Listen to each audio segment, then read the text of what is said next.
Bonjour, bonsoir, je suis content de vous retrouver pour une petite vidéo. Quelque chose de tout simple, comme d'habitude avec les robots.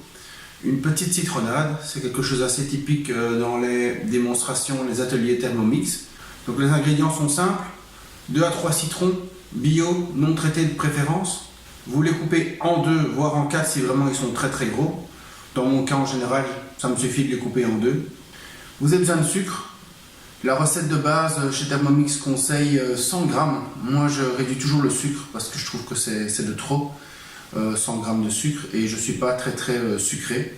Vous pouvez aussi changer de sorte de sucre. Moi j'ai pris du simple sucre semoule blanc. Vous pouvez mettre du sucre de canne comme vous voulez selon vos goûts. Et pour finir, nous aurons besoin d'un peu d'eau. En été, je rajoute aussi quelques glaçons comme préconisé dans la recette de Thermomix. Ici il fait vraiment très froid aujourd'hui, on a 0 degré. Donc ce sera bien frais comme ça. Mais donc en été, prévoyez une dizaine de glaçons pour une préparation.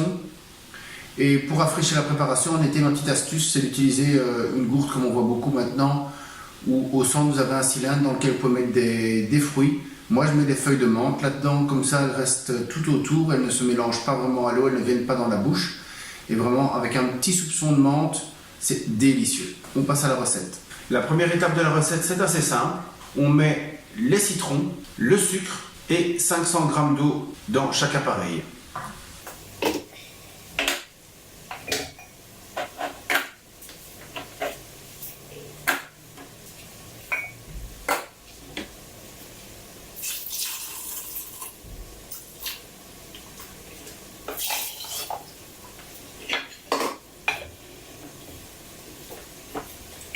Ensuite, pour continuer avec le Cooking Chef Gourmet, ce sera 2 pulsations du blender. Et pour le Thermomix, on suit la recette, c'est-à-dire qu'on va aussi travailler à peu près 2 secondes à vitesse maximale.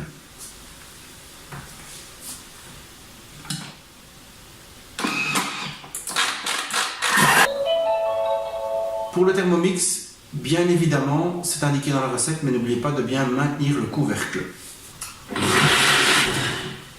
Pour la suite de la recette, on va venir allonger le mélange avec à nouveau 500 g, donc 500 ml d'eau à peu près, dans chaque appareil.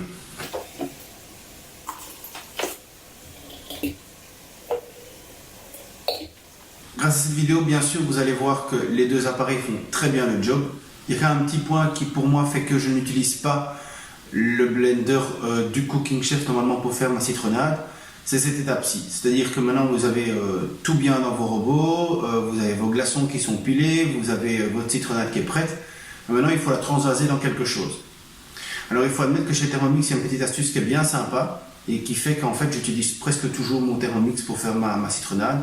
C'est qu'on va utiliser la passoire du Thermomix pour transférer l'ensemble du mélange dans une carafe pour mettre sur une table en été par exemple, ou mettre dans une gourde pour partir faire du sport, partir travailler. Donc je vais vous montrer comment ça fonctionne. Simplement, on met la passoire dans le Thermomix et grâce à ça et à sa forme un peu de cruche déjà, un peu de bol cruche, vous aurez déjà donc de quoi directement servir dans les verres de vos invités, ou alors de transférer dans un élément comme une carafe ou une bouteille comme je viens de dire juste avant. Je vous montre de suite. Donc on voit bien ici que la passoire, le panier vapeur du Thermomix va vraiment avoir ce rôle d'élément filtrant.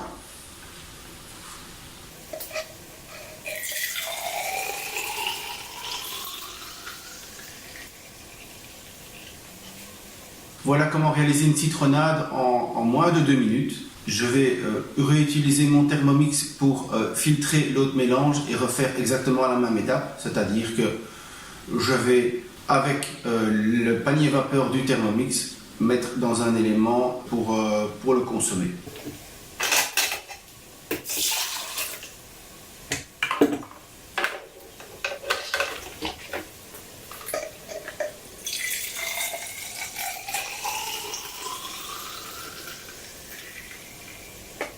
Ce qui est intéressant de voir, c'est quand on va soulever le panier vapeur,